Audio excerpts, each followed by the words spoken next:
Okey, kita ada customer J Chua daripada Kuala Lumpur. Okey, kita nak buat testing menggunakan mainboard tester.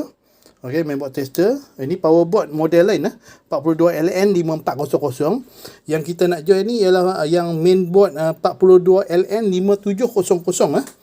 Okey, kita dah standby. Kita on current. Okey, lampu blinking ada gambar LG. Okey, gambar hidung, gambar tak ada masalah. Ada logo. Okey, saya cuba tekan remote saya cuba tekan menu. Saya cuba tekan menu. Okey.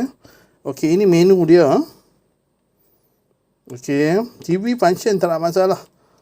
Cuma screen dia dah correct Jadi kita testing untuk saudara J Chua kita. Okey, ini mainboard dia.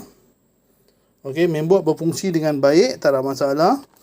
Okey, sekarang kita pilih input Kita pilih input, tengok boleh tekan tak? Kena keluar pada menu. Kita tekan input. Okey, kita cuba tekan input. Okey, ini input dia. Okey, input dia. Okey, semua unavailable. Termasuk dengan antena unavailable. Okey.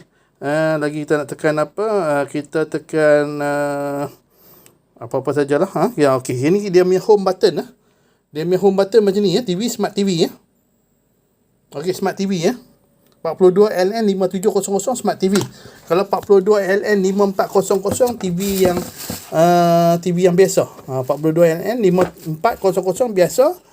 54700 42LN TV smart TV. Itu saja. Okey, terima kasih.